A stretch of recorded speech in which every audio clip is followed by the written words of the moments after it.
এই এত বছরে তুমি প্রথমবার আমার উপর রাগ করছো। আমার জন্য এখন তোমার এই রাগটাই। কেন কথা বাড়াচ্ছেন? বললাম তো যেতে, যান না। আমি তো সেই জন্যই তোমার আশেপাশে থাকছি, যাতে রেগে রেগে হলেও আমার সঙ্গে একটু কথা বলো।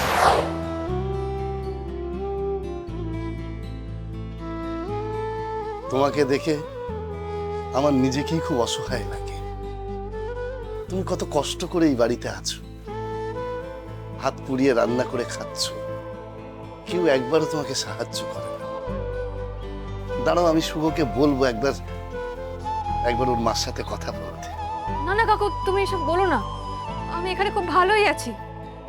আমি কষ্ট পাচ্ছি এ কথা তুমি শুভকে বলো না, তাহলে ও খুব মন খারাপ করবে, ও নিজেকে দোষারোপ করবে। আচ্ছা বেশ, তুমি নিশ্চিন্তে থাকো, তুমি না বলা পর্যন্ত আমি কিচ্ছু বলবো না। হে ভগবান, যে রাজকন্যার সম্মানে মাথা উঁচু করে সুখে থাকার কথা, সে আজ একটা কাপড় পরার জন্য হাত পাচ্ছে। বড় মায়ের নাতনি আর মন্ত্রী মশাইয়ের মেয়ে হয়েও এ বাড়িতে রান্না করছে নিজে। এইভাবে অন্নদাতার মেয়েকে কষ্টে থাকতে দিলে যে আমার পাপ লাগবে ঠাকুর। তাই আমার বাড়ির লক্ষ্মীকে আমাকেই আঁকড়ে রাখতে হবে। শাওন মায়ের জন্য কাল থেকে আবার আমি কাজে বের হব, আবার অটো চালাব, আর কারোর সামনে কখনো হাত পাতব না। নিজের উপার্জনে আমার বৌমাকে আমি ভালো রাখবো।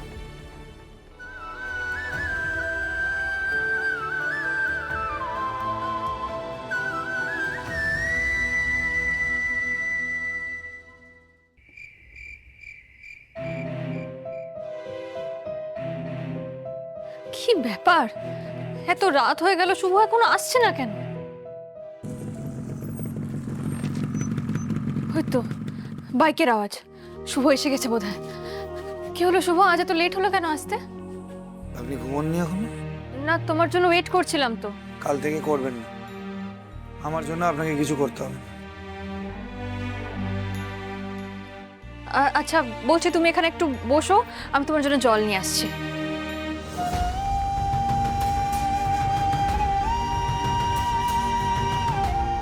শুভ, জল। এই ছেলেটার রাগ না একেবারে নাকের ডগায়। বললাম বসতে, আমি জল নিয়ে আসছি, চলে গেল। শুভ, এই শুভ,